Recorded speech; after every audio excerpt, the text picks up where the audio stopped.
Dans ce centre de contrôle technique de Port-de-Bouc, les premiers motards à venir, comme Gérard de Fos-sur-Mer, considèrent cette nouvelle obligation plus comme un impôt à payer qu'un gage de sécurité. Pour moi, c'est une histoire d'argent, quoi, je veux dire. Hein.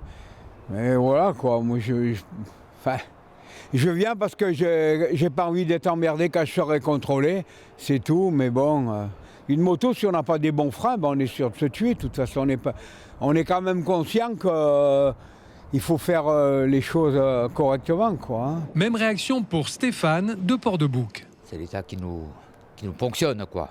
Si vous voyez ma moto, elle a quasiment 20 ans, elle a 120 000 km, elle va passer au contrôle, elle est en état. Samy Nouméry, le gérant du centre de contrôle, passe une moto au peigne fin et vérifie 80 points de contrôle. Comme vous pouvez voir, on contrôle le compteur kilométrique, le numéro de châssis du véhicule et tous les organes de sécurité. Aujourd'hui, c'est beaucoup un aspect visuel qu'on fait comme contrôle. Et la pollution, bien entendu, avant les plus gros contrôles qui vont être plus approfondis dès l'année prochaine. Alors j'ai l'impression que vous arrivez au bout, verdict ? Pour l'instant, ça va. Maintenant, on va voir la pollution, ce qu'il en dit. Bon, il y a pas mal de défauts quand même qu'on va noter, notamment retendre la chaîne, quelques organes au niveau des pneus. Mais sinon, dans l'ensemble, ça va, elle a l'air propre.